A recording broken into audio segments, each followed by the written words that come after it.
tous, c'est Mélie sans Mélo et on se retrouve aujourd'hui pour le bilan du week-end d'Amil qui s'est terminé dimanche. Encore une fois, je vous ai pas fait de pal, alors cette fois-ci j'avais une idée un peu plus claire de ce que j'allais lire, mais j'ai tout simplement pas eu le temps de vous la faire et de vous la poster et de vous la monter.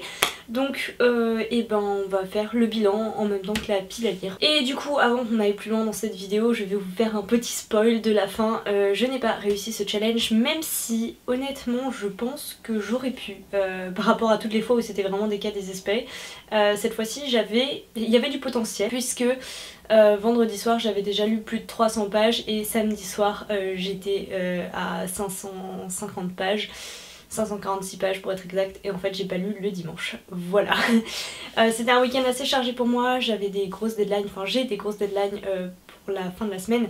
Donc du coup forcément le dimanche je me suis un peu bougée, je me suis dit allez c'est bon, là il est temps de travailler, et finalement je n'ai pas fini ce challenge, mais j'ai trouvé une méthode qui marche, c'est-à-dire lire des mangas. Voilà, ça c'est la méthode, et puis sinon rester chez soi et avoir une lecture très très prenante. Je me souviens encore de ce challenge Amil, je crois que c'était le premier week-end Amil auquel je participais, que j'ai réussi, et pour ça j'avais lu Le Puits des Mémoires de Gabriel Katz. J'avais commencé Muchacha je pense, et j'avais lu 1 ou 2 mangas. C'est pour moi une méthode. Donc du coup... J'ai lu des mangas, ça vous l'aurez compris. J'ai lu notamment, je vais pas vous le faire dans l'ordre, j'ai lu notamment le 2e tome de Moriarty, donc je vous mettrai les couvertures ici puisque je ne les ai pas. Et en fait, je m'attendais à ce que ce soit une lecture un peu plus compliquée, puisqu'en fait j'avais lu le 1er tome à sa sortie, je pense il y a plus d'un an maintenant, un an et demi, et j'avais été vraiment perturbée par ce manga que j'avais lu en français, et j'étais perdue en fait, entre les personnages, ce qui se passait. C'est fait exprès, c'est complètement fait exprès, je le conçois bien, mais pour moi ça avait été une expérience de lecture assez compliquée pour un manga, hein, et du coup je m'attendais à ce que ce soit la même chose pour le tome 2, que en plus j'ai lu en anglais, donc je m'attendais vraiment à ce que ce soit super compliqué et à pas comprendre grand chose. Et en fait d'une certaine façon j'ai été un peu déçue parce que je l'ai trouvé alors plus simple que le 1er tome, clairement plus simple. La première partie est pas vraiment très intéressante en fait. La deuxième, on sent que c'est une intrigue un peu plus grosse, mais bon, c'est pas hyper prenant non plus. Le seul point que je soulève et que j'attendais avec beaucoup d'impatience, c'est la rencontre avec Sherlock Holmes, qui là ne m'a pas déçue, même si j'ai pas trop aimé la façon dont est représenté Sherlock Holmes, un peu comme un jeune homme pédant et très arrogant. Et très m'as-tu vu en fait, alors que pour moi Sherlock Holmes, bon ok d'accord, pédant et arrogant pourquoi pas, mais par contre de mon point de vue, je l'ai toujours vu comme quelqu'un d'assez discret, voilà. Enfin en tout cas pas du tout comme il est présenté dans ce manga, je sais pas si c'est très très clair. Donc voilà, une première enquête pas super intéressante, une deuxième un peu plus élaborée, mais je pense pas que je lirai la suite, enfin en tout cas peut-être pour un week-end à 1000, mais c'est pas, je pense que je suis plus trop manga maintenant, et celui-là en particulier, bon voilà, ce 2e tome m'a un peu déçue. C'est pas trop ce que j'attendais. Je vais peut-être pas vous faire le compte des pages à chaque fois parce que honnêtement je me souviens plus du tout combien il y a de pages. Voilà, j'ai écrit les pages un peu à l'arrache sur mon bloc-notes et j'ai pas mis combien de pages il y a dans quoi. Je sais juste qu'au total ça fait 546. Donc continuons. J'ai lu un 3e tome ou 4e tome, je ne sais plus. 3e je pense, celui de Orange. J'avais lu les 2 premiers quand ma soeur les avait, et c'est une histoire qui m'avait beaucoup touchée. Alors pour ceux qui ne connaissent pas l'histoire, c'est une histoire de lycéen en fait tout simplement, et une jeune fille qui s'appelle je crois Nao, je ne me souviens plus trop, qui reçoit une lettre d'elle-même 20 ans plus tard. Et cette lettre lui enjoint de faire tout son possible pour sauver un de ses amis, un de ses nouveaux amis. Et donc ça lui met un peu la pression quoi déjà. Et elle va s'efforcer de suivre les instructions sur la lettre pour aider son ami. Voilà, il n'y a pas grand chose à spoiler je pense dans ce manga, c'est juste intéressant comme concept, c'est une histoire toute douce, toute mignonne, assez émouvante, un peu lourde aussi parfois, enfin lourde, triste disons.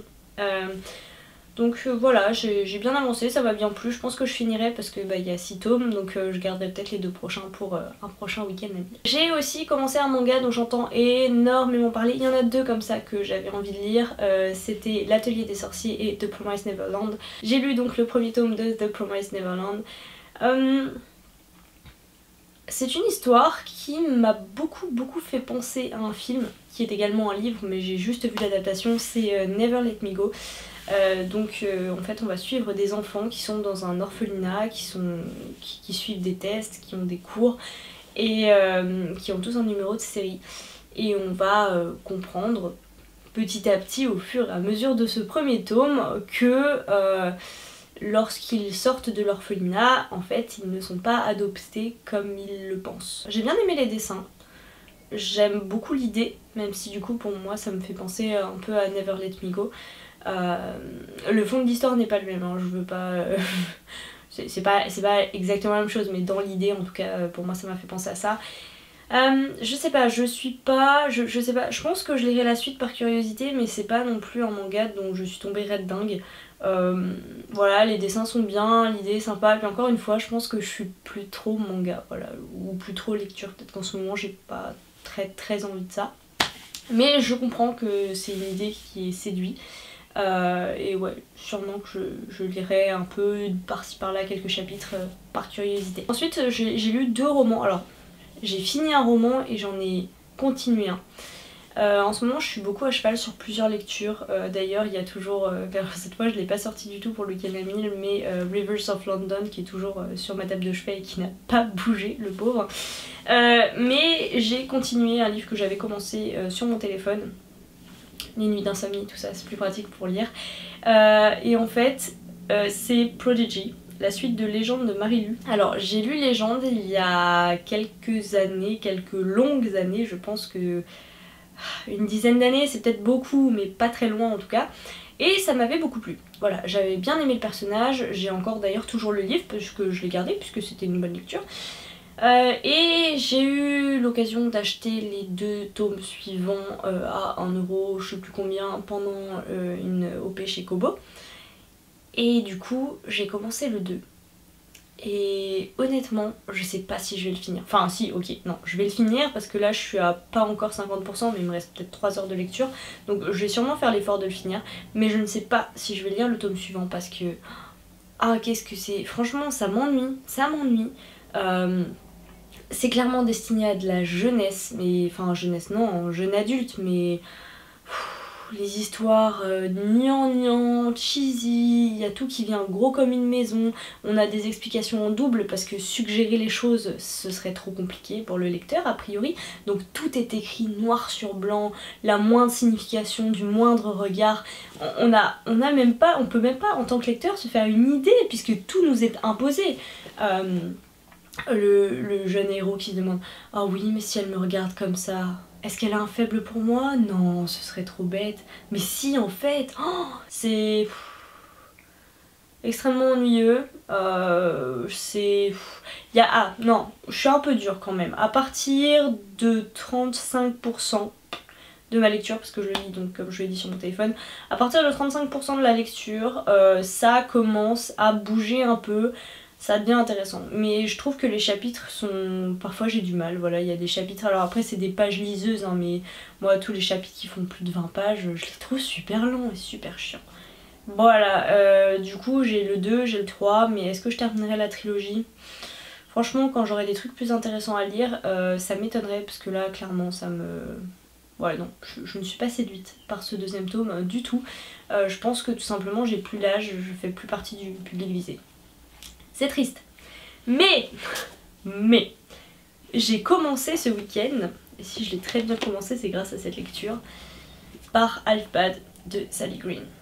À tous ceux qui m'ont conseillé ce livre, merci. Merci beaucoup. C'était exactement ce que je cherchais en fait. Quand je vous avais dit j'en ai marre des héroïnes badass, c'est très bien, mais ça fait too much. Et bah c'était ça que je voulais. Voilà, donc... Merci, mille merci de m'avoir fait découvrir ce premier tome.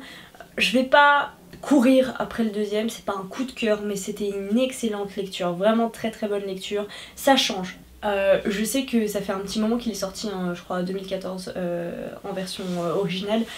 Donc oui, tout le monde l'a déjà lu, tout le monde en a déjà parlé. Moi je ne fais que le découvrir et quel air frais ça fait. Oh là là, qu'est-ce que ça fait du bien. Un héros masculin déjà.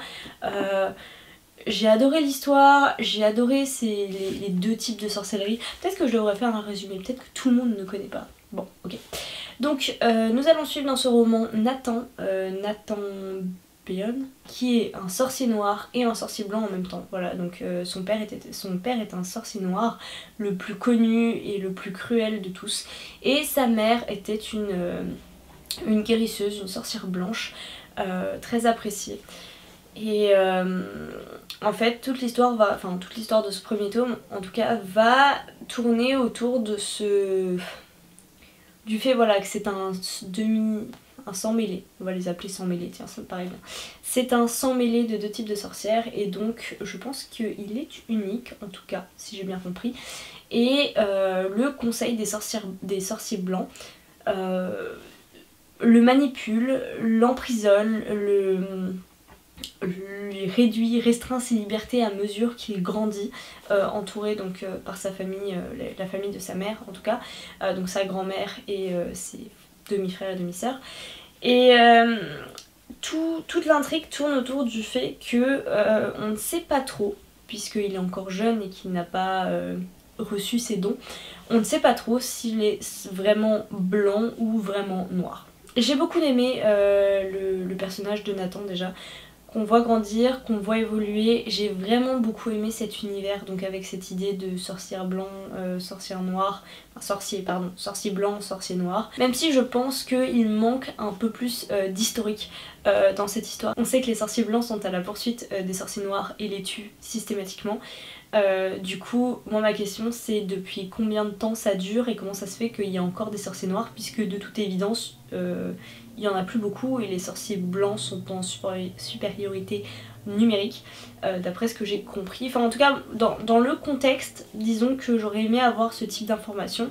Après je comprends que comme on suit le personnage de Nathan, donc c'est une narration à la première personne, je comprends qu'on n'ait pas ces infos puisque ce sont des informations qu'on ne lui donne pas, qu'il n'a pas apprises.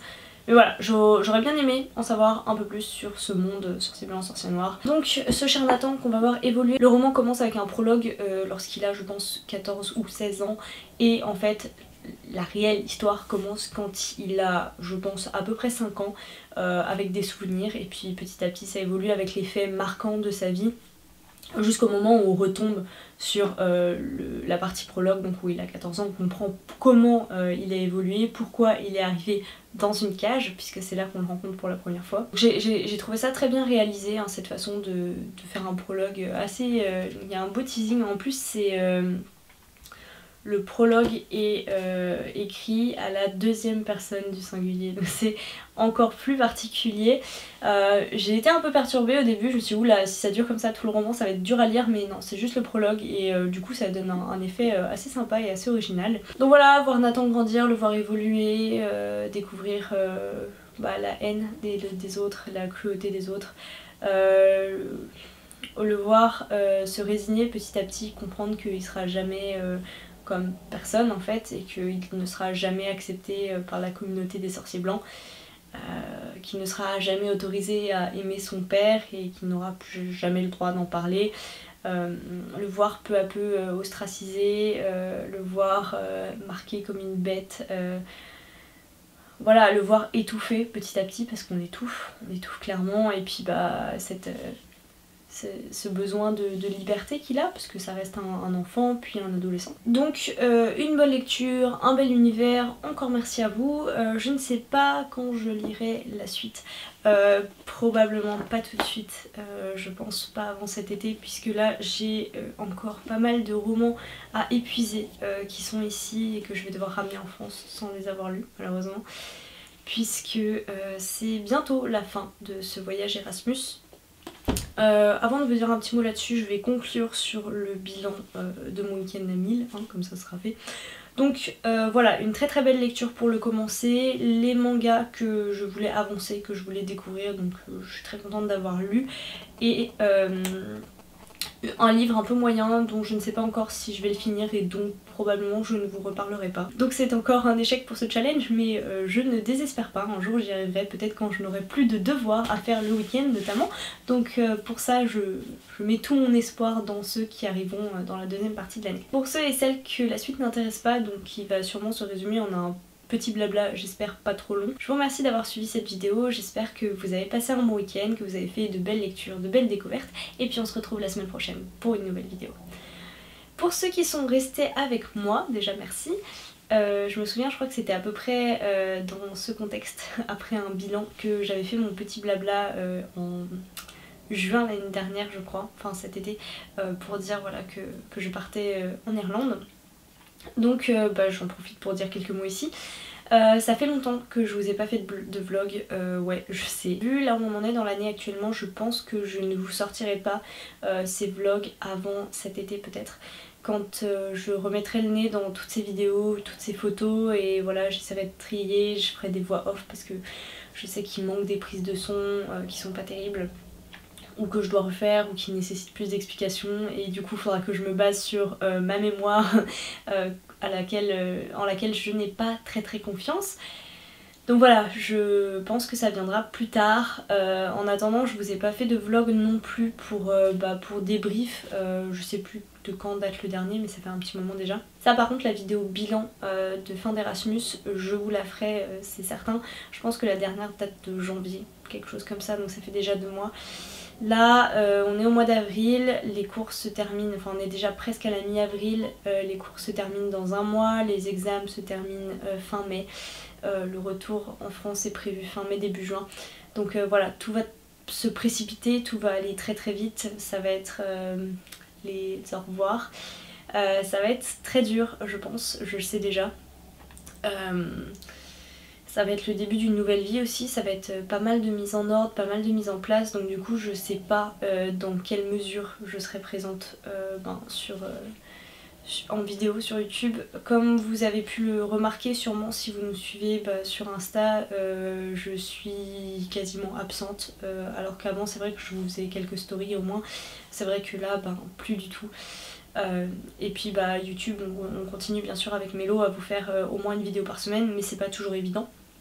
Donc voilà, tout ça pour vous dire que la fin de l'année va aller très vite, et aussi pour vous dire que en ce qui me concerne ça va être peut-être un peu plus compliqué. Mais que ce sera avec énormément de plaisir que je vous ferai ces vlogs, que je tiens vraiment à les faire parce que ce sont des étapes de mon voyage Erasmus, donc même si j'ai été absente sur cette partie là de la chaîne, la partie vlog ces derniers temps, je le ferai avec plaisir, puisqu'il me manque une partie, donc les vlogs sur Derry, Belfast et Barcelone, et peut-être 1 ou 2 autres que j'ai oubliés. Il y a aussi surtout le vlog de notre road trip en janvier avec Mélo. Je sais qu'elle a fini sa partie, donc on attend que moi, donc va falloir que je m'y mette. Je vais essayer de vous faire ça pendant les vacances de Pâques et puis de vous poster ça avant de rentrer en France. Voilà pour les mises au point, mises à jour. Comme je vous le disais, là je vais commencer à rapatrier les affaires en France le plus possible, notamment les livres, puisque ça pèse lourd, donc je profite d'un petit aller-retour pour décharger un maximum. Comme je vous l'ai déjà dit par rapport aux événements littéraires, celui que je vais manquer cette année, et ça me fait un coup au cœur, c'est Les Imaginales. Surtout que là en plus avec toutes les sorties fantasy qu'il y a dans cette première moitié 2019, je suis triste, notamment je pense au livre de Gabriel Katz qui est sorti je crois cette semaine. Mais voilà, on peut pas être partout à la fois, donc je vais savourer cette fin d'Erasmus, et puis Les Imaginales ce sera pour l'année prochaine je l'espère. Et puis voilà, peut-être pourquoi pas Montreuil ou Livre Paris également dans l'année. On verra. Je vais vous laisser là et puis on se retrouvera du coup pour la partie Erasmus dans une vidéo bilan. Merci à tous d'avoir suivi mon aventure jusque là. Merci de m'avoir suivi dans cette vidéo jusqu'ici. Et puis je vous souhaite à tous et à toutes de très belles lectures, et on se retrouve la semaine prochaine pour une nouvelle vidéo.